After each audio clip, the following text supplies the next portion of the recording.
Assalamualaikum warahmatullahi wabarakatuh. Bapak Ibu sekalian, kita bertemu di dalam video pengayaan materi manajemen pemasaran untuk sesi pertama, yakni pembahasan tentang konsep pemasaran tradisional versus konsep pemasaran modern atau yang kita kenal dengan digital.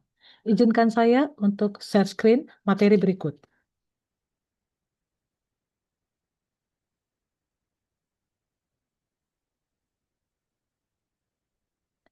Baik, Bapak dan Ibu, semoga tayangan ini terlihat ya. Oke. Kita mulai dengan slide pertama, yakni pembahasan tentang manajemen pemasaran dalam konsep tradisional versus konsep pemasaran modern atau digital.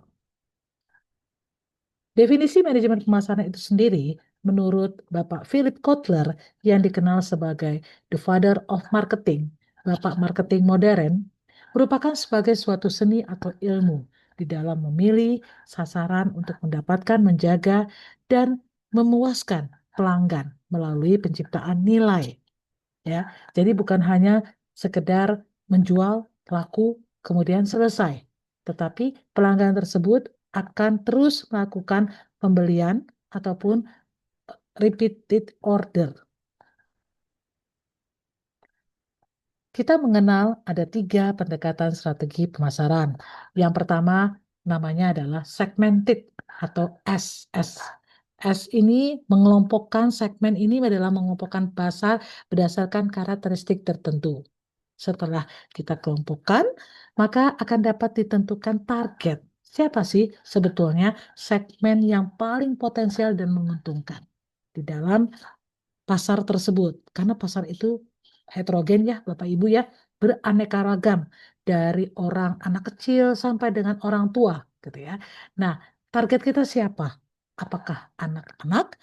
Anak-anaknya juga terbagi lagi. Apakah balita, bayi baru lahir, remaja, ya? Siapa yang paling potensial bagi produk kita? Karena itu akan menentukan keberhasilan di depannya. Banyak yang laku produknya. Kalau tidak, itu salah sasaran, maka produk kita tidak akan dicari. Selanjutnya adalah positioning, yaitu membangun citra merek yang kuat. Jadi, Bapak Ibu mungkin pernah mendengar ya, dalam hal citra ataupun merek brand uang elektronik. Walaupun uang elektronik itu namanya berbeda-beda, ya, dikeluarkan oleh bank penerbit yang berbeda, ada Tapcash, ada Breezy, gitu ya, kemudian ada Imani. Namun karena suatu bank sudah memperkenalkan lebih dahulu, kemudian mereka melakukan pemasaran yang tepat sasaran, orang langsung menyebut benda itu pasti dengan satu nama.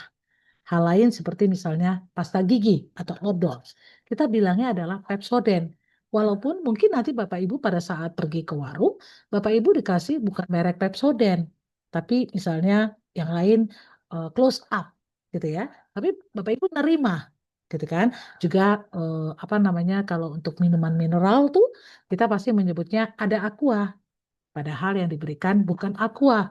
Namun Bapak Ibu terima. Karena tadi brandingnya sudah sangat melekat di air mineral itu adalah Aqua.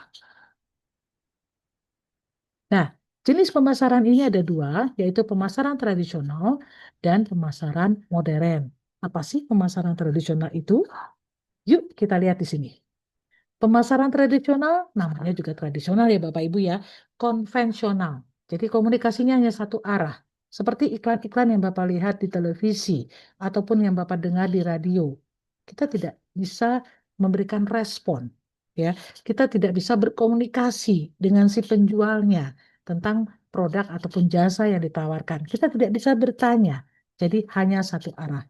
Medianya pun saat ini hampir sangat jarang ya, seperti majalah kan semuanya sudah serba digital, semuanya adalah handphone, sehingga jarang sekali kita melihat majalah-majalah yang dulunya ada gitu ya, koran-koran yang dulunya banyak, kemudian bergeser semuanya ke digital.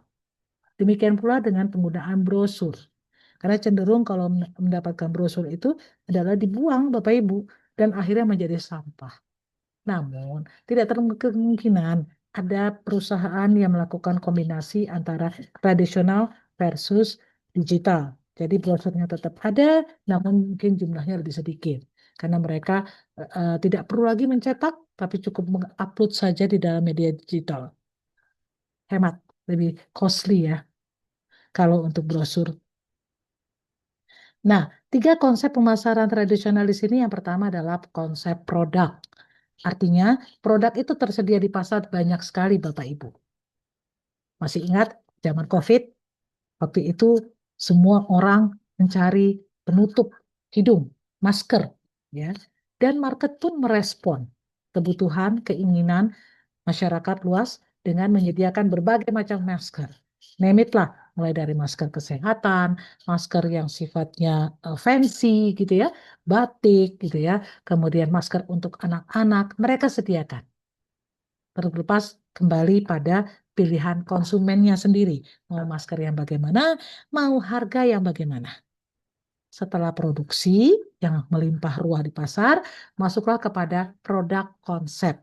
Di sini konsumen sudah mulai memilih produknya itu maunya yang excellent, ya. Contohnya adalah handphone. Bapak Ibu. Dulu handphone itu dari model yang tebal, gitu kan, yang istilahnya kalau zamannya saya itu untuk nimpuk orang, gitu kan. Kemudian beralih lagi semakin tipis ya saat ini ya. Setelah adanya smartphone, kemudian muncul iPhone, bahkan sekarang pun tipenya semakin meningkat, berganti-ganti. Baru juga keluar, sudah ganti lagi, sudah ada lagi yang tercanggih. Nah, di sini orang memilih berdasarkan produknya. Fitur apa sih yang terbaru? Apa fitur yang ada di sini, di handphone ini, tapi tidak ada di handphone tersebut. Semuanya itu kembali lagi kepada kebutuhan dan keinginan ya Bapak Ibu ya. Kebutuhan versus keinginan. Kalau butuh itu harus Bapak Ibu. Seperti halnya makan. Makan nasi. Kalau orang Indonesia katanya belum makan kalau belum makan nasi. Nasi, beras itu harganya macam-macam ya Bapak Ibu ya. Dari range sekian sampai dengan range sekian. Gitu kan. Nah, mereka butuh. Mereka pasti akan mencari. Tapi yang balik lagi kalau keinginan, keinginan itu hanya sesaat. Dia nggak butuh. Dia hanya lapar mata. Dia hanya apa namanya godaan-godaan saja. Ih, cakep tuh. Ya, butuhkah? Belum tentu, tapi ingin punya. Nah, biasanya yang saya lakukan kalau saat melihat barang, kemudian saya bertanya pada diri saya, apakah saya butuh atau saya ingin? Saya akan coba meninggalkan barang tersebut dalam beberapa hari. Kalau saya masih keinginan terus, berarti itu menjadi suatu kebutuhan saya. Tapi kalau halnya saya lupa, nah itu sudah keinginan saja Bapak Ibu. Dan yang ketiga adalah konsep penjualan agresif atau selling. Dulu penjualan dilakukan door to door ya Bapak Ibu ya. Ada sales duduk di depan toko kita gitu ya. Kenapa ya? Karena mau meningkatkan penjualan. Ya, target tak tercapai. Kalau target tak tercapai, tidak ada insentif, ya, tidak ada cuan, ya. Karena itu konsumen pun menyediakan macam-macam, seperti halnya rokok dari satu merek, versinya banyak ya kan? Dan mereka pun menjualkan yang agresif dengan adanya sales ya kan, yang cantik-cantik gitu ya, yang menawarkan. Tapi apakah besok-besok Bapak Ibu akan tetap mempergunakan barang yang sama? Belum tentu. Ya, apalagi kalau ibu-ibu itu kan kadang-kadang mudah sekali ya kalau ke supermarket pasti dirayunya adalah Bu berhadiah payung cantik. Nah, langsung beli. Setiba di rumah langsung lihat. Kayaknya saya masih punya produk minyak goreng. Kok saya udah beli lagi ya? Gak apa-apa lah. Terus juga nanti akan kepake. Hati-hati, jangan sampai expire barangnya. Oke, ini adalah tiga konsep pemasaran tradisional, Bapak Ibu. Kalau di pemasaran modern atau digital, seiring dengan perkembangan dunia, kemudian masuklah teknologi gitu ya, internet, itu semua menyentuh hampir semua bidang ya Bapak Ibu ya. Kalau kita tidak mengikuti zaman, kita akan tertinggal. Ya. Nah, di dalam pemasaran modern atau digital, kita bukan hanya bicara soal produk, soal harga, tapi juga bicara tentang hubungan ya yang bernilai bagi pelanggannya, ya, yang bernilai bagi pemangku kepentingan, yang punya duit lah istilahnya dalam lingkungan bisnis. Ini merupakan definisi yang disampaikan oleh ilmuwan Kotler, dan Keller di tahun 2016. Jadi di pemasaran modern ini, Bapak Ibu, komunikasinya lebih dua arah, ya, lebih interaktif. Dan penjual pun dapat mentargetkan calon konsumennya dengan real time. Misalnya, lagi zamannya puasa sekarang, Ramadan. Berarti target yang paling efektif itu adalah ibu-ibu. Karena ibu-ibu yang menyiapkan bukaan. Ya, bukan berarti kaum Adam, bapak-bapak di ini kan gitu ya. Namun mana yang paling prioritas dari produk mereka? Kan nggak lucu ya kalau istilahnya produk yang dijual adalah produk kaum hawa, wanita. Tapi yang apa ya namanya yang disediakan targetnya adalah kaum hawa. Tapi yang disediakan adalah eh, kesukaannya bapak-bapak, nggak akan laku. Gitu ya bapak-bapak, ibu-ibu sekalian. Nah, teori ini disampaikan oleh Bapak Philip Kotler. Yang ini nih orangnya ya, Pak Philip Kotler, mbahnya pemasaran kalau kita bilang. Oke, di Philip Kotler sendiri dia merancang eh, marketing manajemen itu di dalam digitalnya versinya sampai bukunya sih sampai 5 ya Bapak Ibu ya. Tapi apa yang saya dengar eh, Philip Kotler ini sudah mengembangkan hingga ke 6 gitu ya.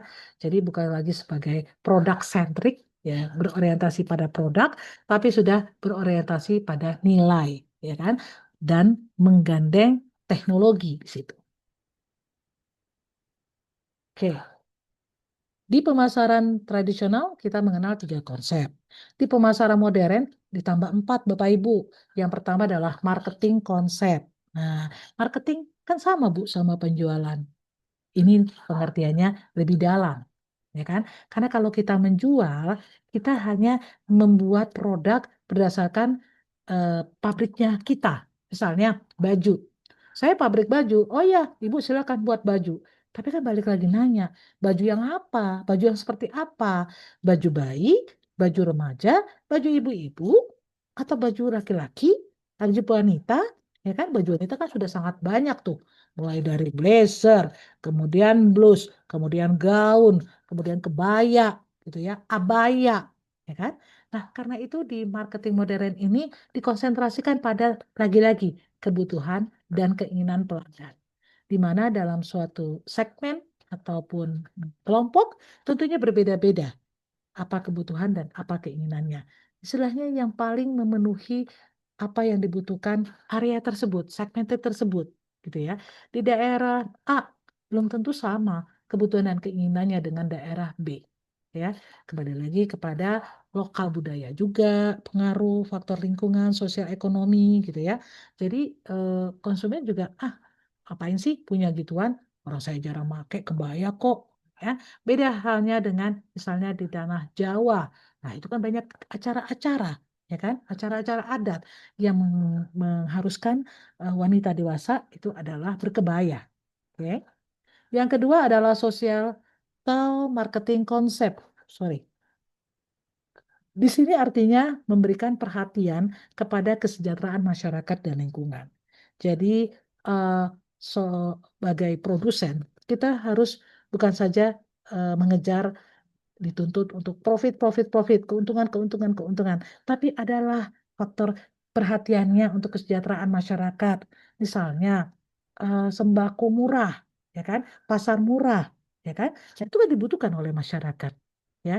Dan lagi ada keseimbangan, Bapak Ibu, terhadap keberlanjutan. Orang maka akan dikenal, Bapak Ibu. Waduh, perusahaan A itu ada menyediakan paket sembako murah, akan dikenal, bukan ditinggal, gitu ya. Secara lingkungan juga memberikan kontribusi di mana eh, keberadaan perusahaan itu diakui, ya kan?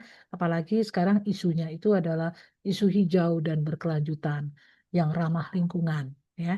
Bapak Ibu kan tahu, mulai sekarang eh, banyak perusahaan, banyak toko yang tidak menyediakan kantong plastik, tapi menanyakan apakah eh, mau menggunakan pembayaran ya, apakah mau menggunakan kantong plastik namun dengan berbayar ataupun membawa tote bag sendiri. Oke. Yang ketiga, relationship marketing konsep. Di sini hubungannya relationship jangka panjang, bukan hanya sekilas saja. Nggak seperti rokok ya Bapak Ibu ya. Kalau rokok kan kita datang ke mall, Pak, cobain Pak, ini rokoknya, kan? Habis itu kita nggak akan ketemu lagi. Tapi kalau misalnya hubungan jangka panjang, misalnya yang paling umum, misalnya di bapak-bapak nih ya, merek mobil. Nah, pabrik A memproduksi model-model mobil. Kalau kita sudah cinta dengan satu eh, produk yang dikeluarkan, misalnya adalah Toyota. Toyota itu kan banyak ya Bapak Ibu ya. Ada Avanza, ada Kijang, Kijang pun dari Innova sampai dengan yang terbaru gitu ya, Kijang lama, Kijang baru gitu kan. Nah, kalau Bapak Ibu sudah sangat melekat dengan merek tersebut, pastinya akan mencari yang sama. Nggak mungkin lah Bapak Ibu beralih ke merek lain. Misalnya apa? Honda Civic, ya kan? Rivalnya. Karena sudah eh, mempunyai hubungan yang membekas gitu ya. Menjadi customer yang loyal, ya kan? Saya mah nggak lah, saya cukup produk Toyota saja karena saya sudah puas dengan apa namanya pelayanan yang diberikan dengan produknya mereka. Dan yang terakhir adalah digital and value-based marketing concept, di mana di sini pemasaran modern harus mengintegrasikan teknologi dengan pengalaman pelanggan. Kalau dulu kita sering mengisi survei ya Bapak Ibu ya, dibagikan kertas ataupun didatangin sama salesnya, manajernya, ditanya bagaimana pengalaman Bapak Ibu menggunakan produk ini. Karena kalau sekarang kita sudah menggunakan Google Form, ya kan? Tinggal mendownload saja, gitu ya. Kan lebih praktis ya Bapak Ibu ya, dan dapat dilakukan kapan saja. Seperti halnya media tutorial online yang kita lakukan saat ini. Bapak Ibu nggak harus hadir, ya. Bapak A nggak bisa hari ini, tapi Bapak B bisa hari ini. Bisa dilakukan pada keleluasaan waktu Bapak Ibu sekalian. Izinkan saya untuk men-share studi kasus dari suatu perusahaan yang saya sebut adalah Toko Sejahtera Mart. Ya, di mana Toko Sejahtera Mart ini adalah retail kebutuhan rumah tangga. Sudah dari sejak 2005 dia berdiri. 15 tahun loh Bapak Ibu. Ya kan? Nah, 15 tahun dia menjalankan pemasaran tradisional. Dia pasang spanduk, dia pasang banner, kemudian dia kasih brosur, promosi, diskon musiman, ya kan? Pada saat ini berjalan sebelum pandemik, itu aman. Tapi sesudah pasca pandemi COVID kemarin, omsetnya malah turun hingga 35%. Ya, padahal dia menjalankan konsep STP, dia menjalankan konsep segmented, targeting, dan positioning, tapi sifatnya hanya tradisional. Oke, yang apa? Seperti apa tradisional itu?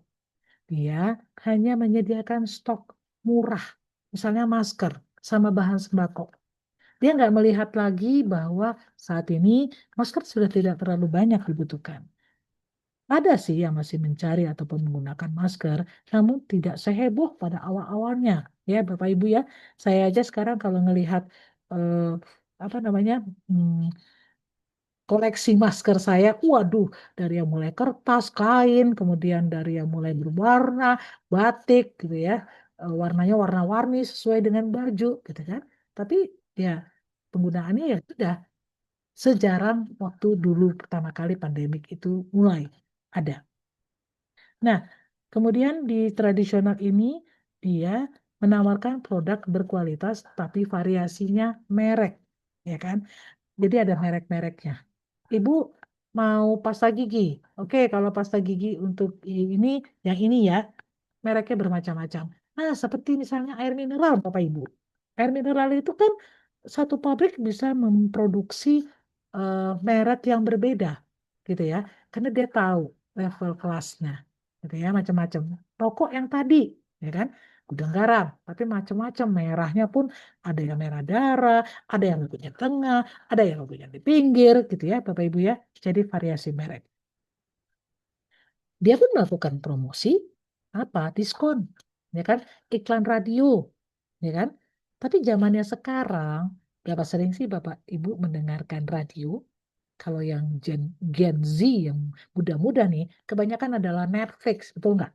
Begitu naik mobil langsung, putar Netflix, putar bukan Netflix, sorry.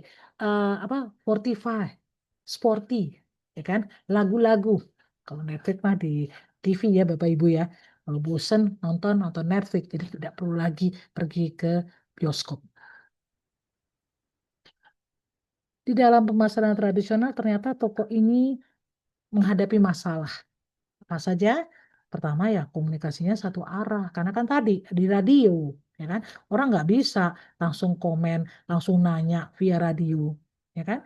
Lalu dia juga dengan menyediakan produk yang mass gitu, dia nggak tahu ini mau jual ke siapa.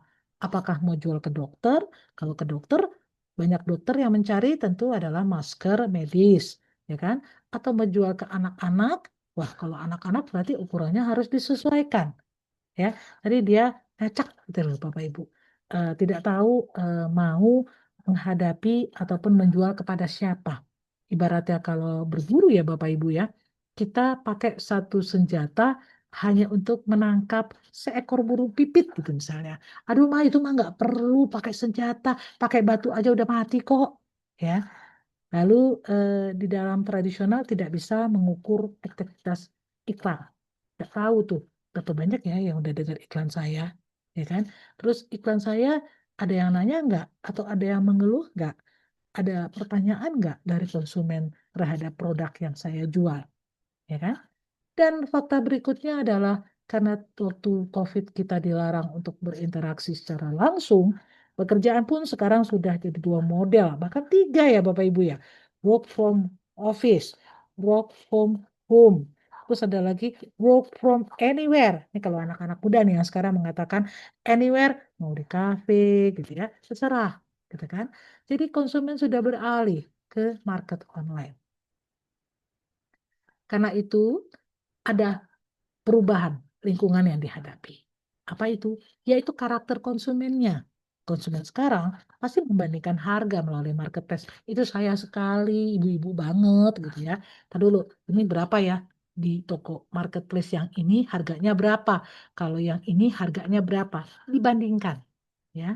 Lalu di review bintang berapa nih kan kalau ibaratnya kita melakukan kendaraan online kan suka jangan lupa ya Bu kasih bintangnya bintang satu gitu ya. Nah ada reviewnya. Ah kayaknya yang ke sana sedikit ya kan reviewnya orang pelayanannya lama. Padahal belum tentu loh dia ngalamin. Tapi dia sudah membaca review orang lain. Wah, dia ada kekhawatiran untuk mengalami hal yang sama. Ya kan? Itu yang dikatakan lebih percaya rekomendasi digital. Mereka tidak saling mengenal satu sama lain, namun membaca rekomendasinya itu, mereka tertarik untuk membeli. Mereka memutuskan untuk tidak membeli. Demikian pula sebaliknya ya. Jadi eh, kalau kata orang-orang, netizen itu luar biasa pengaruhnya. Betul kan Bapak Ibu ya? Dan yang terakhir adalah menginginkan kemudahan transaksi online. Anak sekarang, kita juga kadang-kadang Bapak Ibu ya, bangun tidur handphone, ya kan? Mau makan apa lihat handphone, ya kan? Gak perlu capek-capek lagi nyetir, gak perlu bermacet-macetan di jalan, gak perlu lama-lama, sudah hadir di depan pintu. Itulah kemudahan transaksi online. Dan fase ketiga, toko ini melakukan transformasi. Wah, nggak kena nih, omsetnya 35%. Bisa tutup nih toko saya, barang-barang saya nggak laku. Ya, lalu dia mulai membaca buku pemasaran modern. Dia sesuaikan STP-nya. Ya, yang pertama dia mulai dari segmentasi. Toko retail. Berarti yang sering belanja adalah ibu-ibu. Bukan berarti menutup bapak-bapak nggak belanja ya. Bapak-bapak tetap belanja, tapi banyakan itu adalah ibu-ibu. Usianya yang berapa? Yang 25 sampai dengan 45 tahun. Karena dia sudah membaca, dia sudah mempelajari data dia sudah melihat keseharian. Ibu ini lagi yang datang, gitu ya. Jadi pertama dia lakukan segmentasi, kemudian dia targetkan. Oh, ibu ini suka main HP. Oh, ibu ini melek teknologi, ya kan? Nah, mulailah dia juga melakukan promosi, ya kan? Ada IG, ada TikTok, ada YouTube, ya nggak Bapak Ibu? Ya. Setelah itu dia memberikan brand. Jadi kayak ada satu minuman ya, apapun makanannya inilah minumannya, ya kan? Nah, karena dia adalah toko retail, maka dia membuat branding ataupun positioning toko kebutuhan rumah tangga terpercaya dengan harga bersahabat. Ya, tidak lupa dia menyisipkan 4 konsep pemasaran modern yang tadi, Bapak Ibu.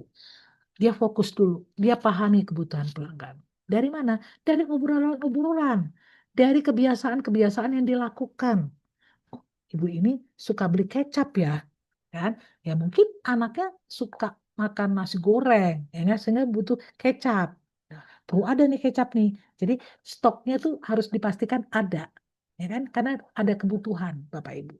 Tapi kalau misalnya saus tiram, butuh nggak ya di sana?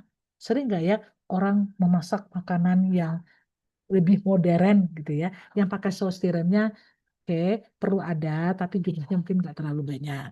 Ya. Dan dalam societal marketing konsep dilakukan apa namanya suatu kegiatan penjualan menjual paket sembako hemat. Itu sedekah Bapak Ibu. Kan sedekah memperbanyak rezeki gitu ya. Jadi eh, dia pun sudah apa ya menempatkan dirinya gitu ya dalam posisi kehidupan ekonomi yang sekarang ya dengan masyarakat sekitarnya. Kalau saya jual mahal-mahal hanya satu yang terjual.